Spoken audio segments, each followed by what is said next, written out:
This week on the podcast, I sat down with the FI tax guy, Sean Mullaney, and we talked about year-end tax planning tips. Now, he has a really interesting perspective because he was in the tax world for many, many years, worked for the IRS. Now he's a financial planner, financial advisor. So he kind of brings that interesting intersection with both experience in living in both worlds. In today's interview segment with Sean, we talk about retirement accounts like your workplace retirement plans, also IRAs, and some additional considerations if you have an inherited IRA.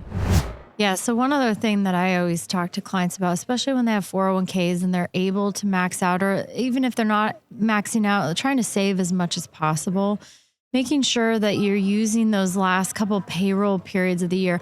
A lot of times when people get bonuses, they'll happen prior to the year end as well. So looking at what have I made in contributions to my retirement accounts, whether that's 401k, IRAs, Roth, others, depending on your income and what your plans are that you have, that those are going to be different for everybody. But I usually hone in on the 401k because I find that a lot of people think that they're maxing out.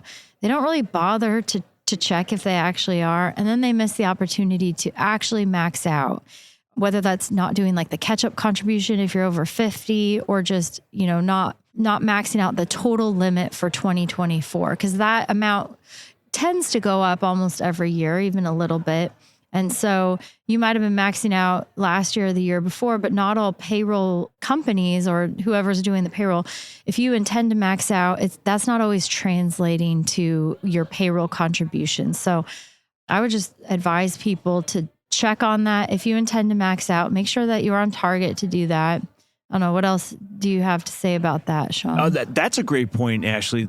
Thinking about your workplace benefits, and maybe that you used to work for an employer where they would automatically increase it to the maximum if you're already maxing out, but then you go to the next employer and they don't do that, right? You just never know what each employer does. The other thing to think about is how much taxes have you paid in versus what are you going to owe? Especially if you had a big gain during the year, maybe you don't have enough taxes paid in. You want to think about that. You could adjust your withholding and then change it back in January.